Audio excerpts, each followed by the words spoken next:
Red hot takes. Okay, there we go. So after Toronto FC's first game of the season a couple weeks ago, what do you guys think of the first performance and how can they build on it? I mean, a win is good. A win is definitely the bare minimum if you're playing Philadelphia. They certainly weren't convincing. There were some moments where I was like, this is the TFC we know and love. They suck, but then they managed to pull goals out of unlikely places, which might be how they're gonna scrape some wins this year if they just have kind of contributions like that. So I mean, it's a good result. Obviously not pretty. Lots of people have already said that, but I mean, a win on the road is always good. Yeah, I think it was a good performance overall. I mean, I don't think we should be expecting Michael Bradley to be scoring the goals in for the rest of the season, but the offensive performance was decent. I think that we need to look at shaping up our defense because, of course, the previous games before then weren't the most reliable performances. It was a decent defensive performance, though. Let's hope that they can build on that. And do you think that they're going to go back with a 3-5-2 with the wingbacks, or do you think they're going to do something with wingers? They don't have wingers. Or they do, but they're on the bench. I think Greg Vanney keeps trying different things, but always comes back to a 3-5-2, and doesn't seem like he wants to admit that that's the formation that's always worked best for this team. So I don't know why he keeps trying to mess around with it. Just play what works. Are you surprised that Tsubasa Endo has seen about 3 minutes of action total this season? Yes! I'm talking too much. I'm sorry. I'll rant about Endo a bit, and then you guys can just have the floor. That guy is like the only player in the roster that fits the winger position that Vanny wants to use. They just gave him a new contract, brought him back. He was great in USL last year. He's super talented. Has never really had much of a chance in the lineup here. Play him. Play him. Yeah, you mentioned the 4-3-3. Do you think that's something Greg Vanney's going to try again? Maybe he'll try it again if he has the players to do it. He didn't when he tried it, and it was a gong show. I mean, he obviously likes to screw around with his lineups, so I'm sure it's not the last time we'll see it.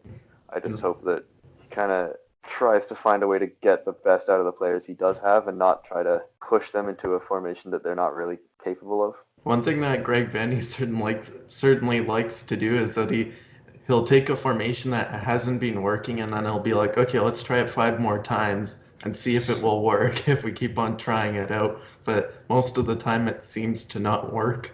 Do you think, Isaiah, that we need to sign another striker, possibly on TAM, or do you think Boyd could be a solid option off the bench? Yeah, we need to leave the window open to be able to play our kids, as people on MLS like to say, like Matt Doyle. And I think we're also trying to play more of a sole striker role with just Josie Altidore once he comes back. So I don't think we'll need a TAM striker if we're playing with only one striker. Yeah, man, people are totally forgetting how good Josie Altidore is when he's healthy. Like, he wasn't last year at all, except for the one game against Vancouver. Yeah, he was great against Vancouver. I remember him being absolutely filthy in the one of the Champions League games. Might have been one against Club America. He was just dominant. He's a fantastic striker when he's fit. And if they're kind of easing him into the lineup to get him up to match fitness, his kind of peak might kind of coincide with Pozuelo's, and then that'll be a pretty sweet duo, I think. I still remember in Columbus, like in 2017 MLS Cup playoffs, when he was injured and then he still ended up scoring, despite the team playing, in my opinion, a little bit crappy for how they were playing. He barreled in and scored on like a twisted ankle or something. That was awesome. One Canadian player who could find himself playing in the Canadian Premier League soon is Jordan Hamilton, if he doesn't work out with Toronto FC this year. Do you think this is his last chance to really sort of impress Greg Vanney and make the MLS? I don't know. I really can't get a read on where the club is at with him at the moment, because I mean, he's sort of getting the chances, but he's sort of not. He's not really putting up the numbers or the goals that we expect from him. But I mean, it's hard to say that he's been bad. The man is an enigma. I just don't.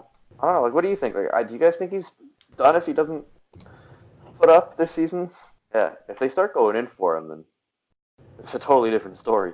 But it always seems like he keeps getting like he always seems to have an excuse where he's like, well, I haven't been played that much, so like, how do you expect me to make too much of an impact on the games in the season when I barely got any time at all? If he starts getting more time this season, if he gets like quite a few starts, then perhaps they might consider releasing him if he doesn't play well. They're pretty patient with him, just like they were with Ben Spencer when he was playing. I think if he doesn't get too many starts, they'll probably end up re-signing him. I think maybe the Canadian Championship, he does take one of those 3 required spots. He probably could get a lot of minutes in that tournament. Yeah, and that'll be at a different. It'll be it's later in the year this year, so the final is around like September. So that could be a pretty crucial part of the MLS season for TFC if they're in a playoff race. The only thing is he won't get like too substantial time too, because Toronto FC is the only team that has a bye to the semifinals. What you're saying is TFC should lose Canadian Championship this year and get to play a CPL team in the quarterfinals next year. It'd be awesome. Or York 9. It would be awesome. It would be awesome. If Jordan Hamilton wants to keep his job, I mean, he might want to like concede some own goals. Is the Canadian Championship final 2 legs or is it 1 leg? I assume it's 2 legs, isn't it? I thought every round was 2 legs except for the final. Is that like one of the changes they just made? Maybe they did. Maybe you're right. I don't know. I'd quite like to see a York 9 Toronto FC final. Would be pretty nice. When it happens, the first time Toronto FC plays York 9 in the Canadian Championship is going to be awesome. What are we calling the name for that derby, guys? Because 905 and 401 are both taken. It's the DVP derby. There you go. So also, we have a game coming up on Sunday. Toronto FC versus the New England Revolution, first home game of the season. Who do you guys think is going to win the game, and what do you think the final score is going to be? So I came up with a prediction. I think 2-0 Toronto FC, partly because I picked a fantasy player in defense, but also I think New England's terrible this year. I think they're going to finish near the bottom of the league. After bonus points, who's scoring the goals?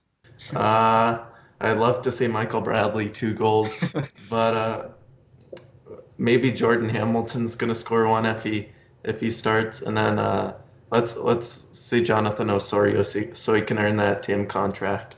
And when do TFC not crank New England at home and then lose the Gillette Stadium? So yeah, I'm gonna say, oh my gosh, I can totally see another 3-1 win, something like that. I want to see a Laurent Simon free kick goal. Yeah, because he's actually pretty good at those. Yeah. Who else is gonna score? I agree with Oso. Oso needs to put up a goal. And Josie Altidore comes off the bench in the 80th minute. Yeah. There it is. I'll go probably 3-1. Goals from Hamilton, Boyd, and Altidore. Boyd, let's go. Who do you guys think is taking a penalty if one happens on Sunday? Give it to Drew Moore. I say give it to Bono. Yeah, get Bono to run all the way up the pitch. Yeah. Like Neuer did against San Marino. Drew Moore scored penalties before. Is he actually? Yeah. When? Yeah. I think it's with Colorado, but and actually, didn't he score one in the final, like against Seattle? Was he one of the guys that played? No. But he's definitely scored penalties before, and he's really like scoring penalties is not about being a good goal scorer. It's about hitting the ball exactly where you want it to. And Drew Moore never really goes wrong with a pass. So I absolutely think Drew Moore should be the penalty taker. He took one in the 2016 MLS Cup final and he scored it. So I mean, that's what I was thinking. There you go. Josie Altidore is pretty good too. Every time I see a TFC player lining up a penalty, it's terrifying. Yeah, now they all scare me. Get flashbacks of 2016, 2017, and 2018. Oh my gosh. Okay. Seems to be all the time you have for today, guys. Thanks for joining me. We have about 15 minutes until the Leafs game starts, so you got to get going. Thanks for joining me, guys. All right. Yeah, thank you.